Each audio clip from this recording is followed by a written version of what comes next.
Osasun iraultzailea efemeren 26. atala. Osasun munduko gaien inguruko informazioaren helarazpena, arrazoimenean, zientzian eta pentsamendu kritikoan oinarrituz. Kaixo, Alex Arratezelaia naiz, dietista eta divulgatzaile zientifikoa, eta ongi etorri Osasun iraultzailea efemeren 26. atalera. Gaurko atalean, hilabeteroko zitari utzik egin gabe, beste gonbidatu berezi batekin gatoz. Jone Mauregirekin hain zuzen ere. Jone powerlifterra eta entrenatzailea da, kiroladiri modura hainbat Espainiako txapelketa eta aurten mundu mailakoa lehiatzera iritsi dena, hainbat errekorre utziz. Eta bere ofizioari dagokionean, indarrezko entrenamendua oinarri hartuta, dozenaka eta dozenaka pertsonari beraien osasun helburu eta kirol helburuak lortzen laguntzen dabilena. Hurrengo minutuetan podcastean powerliftingaren inguruan, bere errekorrei buruz edota indarrezko entrenamenduan jendeak burutu ohi dituen akatsik ohikoenen inguruan hitz egingo dugu, besteak beste. Denborari galdu gabe goazen elkarrizketarekin.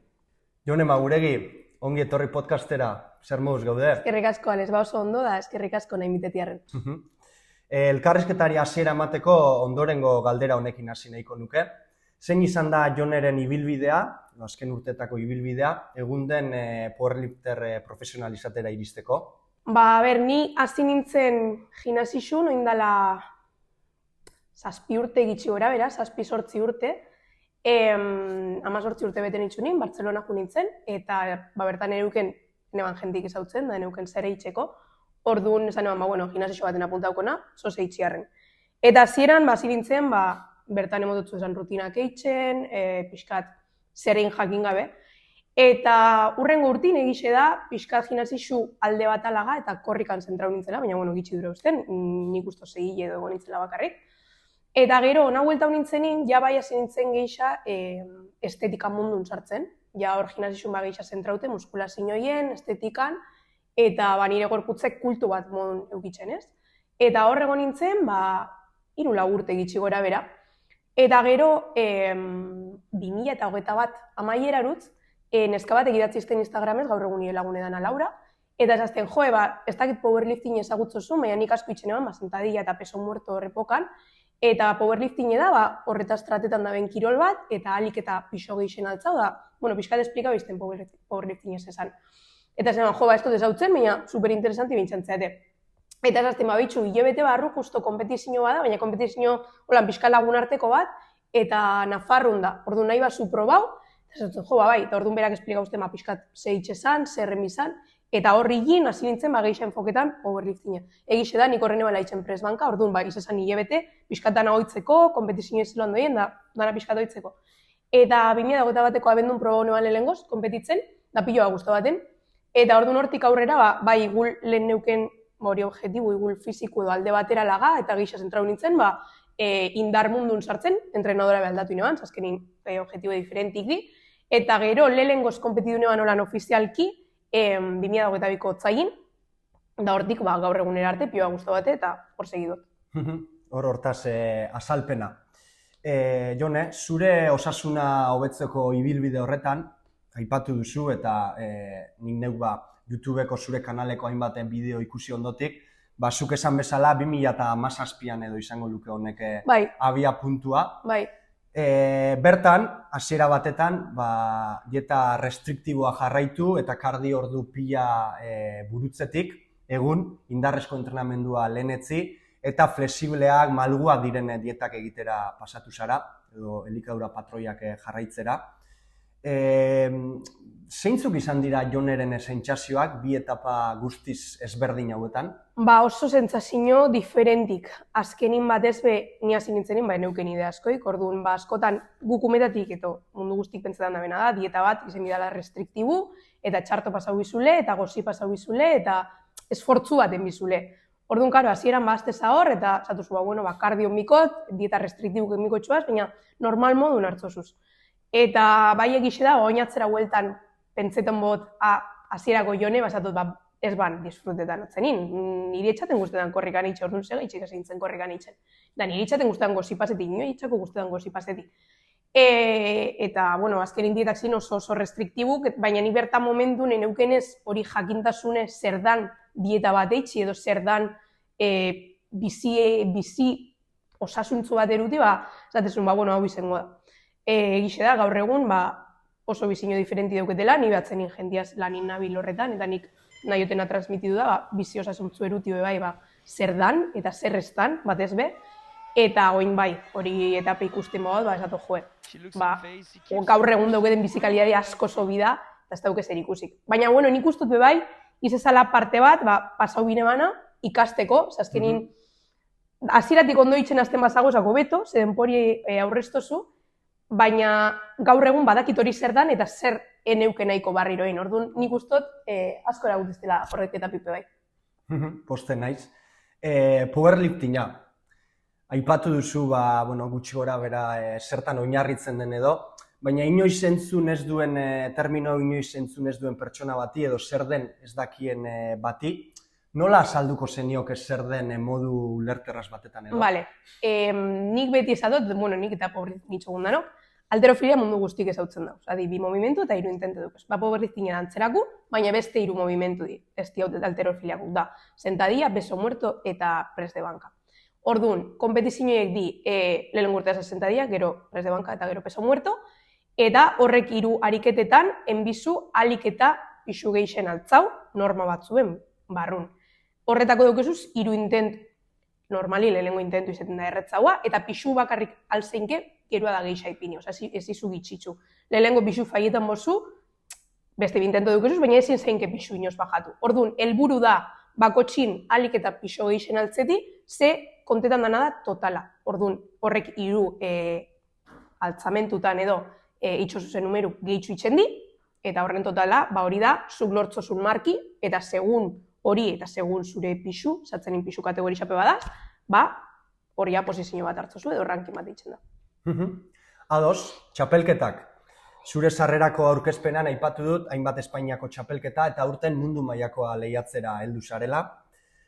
Guzti hauek kontutan hartuz, zeinetan lortu du Jonek maitzarik onena, beti ere, powerliftingeko 3 ariketa horiek barne hartuta, eta zein izan da zuretzat bereziena? Bale, emaitzik onena lortu neban oingo urte hasierako kopan, Espainiako kopan, lortu nitzun 471 kilo guztire, dala 173 sentadillan, 111 press de banka eta 187,5 usteot, peso muerto.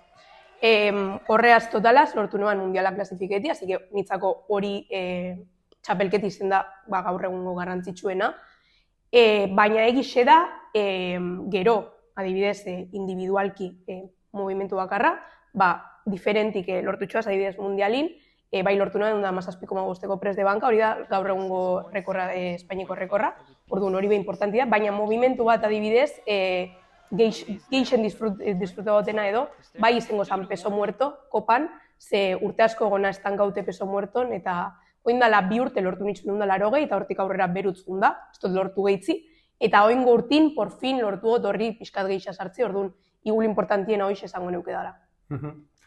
Haze, zenbakiak, ez da? Txapelketekin jarraituko dugu, lehiaketa hauetan, pixua igotzeko saiakerari ekin aurretik, segundu batzuetako denbora izan ohi da, non pixu altzatzailea pixuari begira mantendu ohi den sarritan segundu batzu ez da. Momentu hauetan zer pasatzen da Joneren burutik, edo zer esan ohi diozu zeure buruari? Egixe da, horre momentu bai azkenin entrenaun bidezela, eta entrenutan horre momentu klantzo guzela, zesta bardine zelan afrontetozun sentadilla bat, press de banka bat edo peso muerto bat, azkenin sentadilla pixu zure gainin daukezu, orduan igul preparaute junbiza eta mentalki nitzako geixen preparau ginazen movimentu da, orduan ni pilo bat bider repetitzetxoaz, mantra batzuk nire burunez, aldozu, hau pixu askotan eizu, aldozu, horrek errepikatzen jutena nire burun. Press de bankarako bai egixe da lasaixa urtetan ezela, azkenin movimentu oso tekniku da, 3 seinale daukezuz juezai entzunitzezule, azteko behin geldi dauenin gora altzetako eta gero barriro bertan lagateko barri, orduan hor pixka lasaixa junbiza eta horrek seinalik ez galdu, ze bat txarto itxen bazu ja movimentu ez dau kontetan, orduan lasaixa jutena, hor musika egun lasaixa epintxot. Eta peso muerto azkenin azkena da, horreaz desiditzen da dana, orduan hor bai ipini biza, igul motivazio handixauaz, edo musika postagoaz, edo hor normalin bai jutena energisa geixaz, edo igul ez dut errepikatzen sentadian beste nire burun aldotela, baina bai jumina energisaskoaz, eta nire barrun ezin jun lasai, aktibaute jumina. Coachinga jarraian. Jone, zuk suposatzen dut emakume mordo batekin egingo duzula lan, hauei entrenamenduak diseinatu eta beste hainbatea aholku emanez, ezta? Bai. Hauetan zein esango zenuke dela gorputz konposizioa edo kirol errendimendu hori hobetzerako orduan burutu ohi den akatsik edo burutzen duten akatsik ohikoena? Lehen esatzuten modu nire intentzioa da, nigaz lan eitzen duen jentik, ez hartzin nik lehen hartu nuen bidi. Orduan, jende asko etorteate esaten pixuz nahi dut bajatu, edo olako beti errepikatu izan dizen mantrak.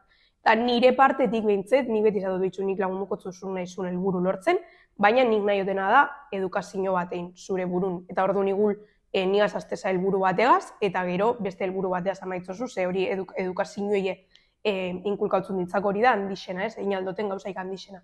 Baina akats asko daz, asko batez be, pixu bajatu nahi izeti, eta hori pixu izen dira, ja. Eta igule torteatzen izka bat, 50 kiloaz, eta esatzu, eske 5 kilo nahi txuaz galdu, esauzu. Eske nundik, ez dugu kontutan hartzen, gure gorputzek zer inaldaben egunerokotasunin, eta pixu zer da, azkenien pixu da muskulu, pixu da azurrek, pixu da grazi, neskape oso importantia da grazi ukitzi gure hilerokun eta hormonentzako. Orduan, nitzako akatsik handixena da, pixu galduna izeti kosta elo kosta. Atzenin zuen trenetan aztezaini, muskulu irabaztozu eta pixu irabaziko zu, nahitxe grazi bajatu, seguramente hori pixu ez da mobiduko, edo gehitxu ingo da, baina komposizioi pilo bat aldatuko da. Orduan, nitzako akatsik handixena da, pixu galduna izeti kosta la kosta. Bardin dotze komposizioi jentik nahi da, pixu galdu. Eta hori da, nik nire neskakin edo nire erutu den jentiaz, erakutzi edo edukau nahi duten batez be gauzaik handixena. Oso pixu zentrista garela, ez da esarritan. Bai, asko. Besteen entrenamenduak alde batera utzi eta zurekin zentratuko gara jarraia. Astea kontutan hartuz, zein entrenamendu volumen izan ohi du Jone gutxi gora bera, edo beste modu batera esan da, asteko gihartalde bakoitzeko zenbat serie gogor edo efektibo egin ohi dituzu gutxi gora bera ohikotasun batetan? Bale. Azkenin powerliftingeko entrenu pixkat diferentik di, zesti zentretan igul muskulutan geixa zentretan di, azkenin movimentutan. Nik dauket egun batzuk sentadia, egun batzuk banka, egun batzuk peso muerto. Orduan, segun horrek egunek, gero eitxotxoa zen ariketa diferentik izango dio. Guk adibidez daukagu egun bat danaenkak eitxogu zena, edo egun bat bakarrik lepu eitxogunea adibidez. Nik gaur egun eta azken bi urtitan daroieten distribuzioa edo da, astelenetan eitxot lehenengo peso muerto, gero banka, gero sentadilla eta gero aduktorak, hori astelenako landi, gero martitzenetan eitxot banka eta eitxot lepu eta besu, eguaztenetan deskantzau eitxot, eguenetan eitxot sentadilla lehenengo, gero banka, gero peso muerto baina rumano, azkenin peso muerto da ariketa bat, pixu gehixen mobitzozun eta gorputzeko muskula asko mobitzo zuzena edo aktibeto zuzena, orduan nire kasun frekuentzia baju eukitxe ondo torteate, orduan horregaitxe gamen egunin peso muerto bierrin, peso muerto rumano sartzot. Eta gero azkenengo egune barixeko izaten dela, sartzot bai sentadilla bat, baina oso suabi, presbanka, da barriro lepu eta besu. Osa, nik eitxot astin zier 3 egunetan sentadilla, 4 egunetan pres de banka, eta egun baten peso muerto eta beste egun baten peso muerto romano. Ados, joko moduko bat egingo dugu Jone jarraian. Ni zuri esaldi motz batzuk luzatzen joango naiz, eta zuk hauei gezurra edo egia hitzekin erantzun beharko diezu. Ados? Bai. Ordoa lehenengoa. Karbohidratoek asko loditzen dute, pixu zigotzearen erantzule nagusia dira. Gezurra. Malguak diren edo flexibleak diren dietek, edo elikadura patroiek, arrakasta gehiago izan ohi dute, epe luzera, estriktoenak direnekin alderatuz. Bai, baina depende. Indarrezko entrenamendua futbola baino lesiboagoa da. Gezurre. Proteina hutzek eta kreatinak giltzurrunak kaltetzen dituzte. Ez. Pixuz jaisteko kaloriak kontatu beharra dago, bai edo bai. Bai, baina igul zuk ez, igul beste pertsona batek. Jone zoriontsu egiten du powerlifter eta entrenatzaile izateak. Bai.